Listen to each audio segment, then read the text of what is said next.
Masallı rayonunun 1-ci Yetdöymə kənd sakini Salayeva xanım Nənə Qulam qızının anadan olmasının 100 illik yubileyi münasibəti ilə təntənəli tədbir keçirilib.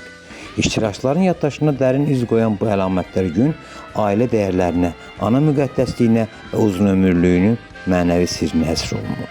Yubilyarın övladları, nəvə nəticələri, yaxın qohumları ilə yanaşı iş və sənət adamları, ağsaqqal və ziyalılar, eləcə də digər qonaqların qatıldığı tədbirdəki çıxışlar zamanı xanım Nənə ana təkcə bir ailənin deyil, bütövlükdə kəndin və nəslin mənəvi dayağı kimi dəyərləndirilir. Qeyd olunub ki, o yalnız keçmişi xatırladan bir ömür yolu deyil, bugünü mənalandırılan, gənc nəslə həyat dərsi verən canlı bir hikmət mənbəyidir. Bildirilib ki, alın tərinin nuru ilə aydınlanan, zəhmətkeşliyi və mərdanəliyi ilə seçilən xanım Nənə ananın keşməkeşli, çətinliklərlə dolu həyatı, sevgi ilə uzalan, səbir və təmkinlə möhkəmlənən bir əsirlik ömür hekayəsidir. Onun həyat təcrübəsi, ailəsinə və övladlarına göstərdiyi qayğı, insani keyfiyyətləri bugün də örnək kimi dəyərləndirilir.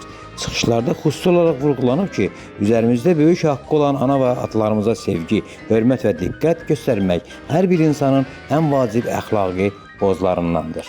Tədbir çərçivəsində yubilyara səmimi təbriklər ünvanlanıb, xatirə hədiyyələr təqdim olunub.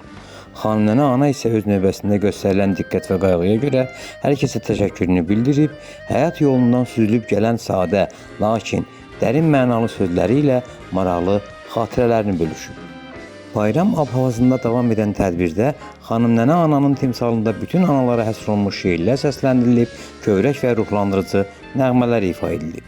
Qonaqlar 100 yaşlı yubilyarla birlikdə rəqs edərək bu unudulmaz günü böyük sevinç və xoş ovqatla qeyd ediblər.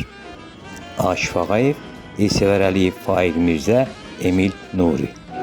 Heç vaxt ağrılarından söz salmazlar analar. Analar yaşlanarlar, qocalmazlar analar. Hüseyin müəllim, gözünüz aydın olsun.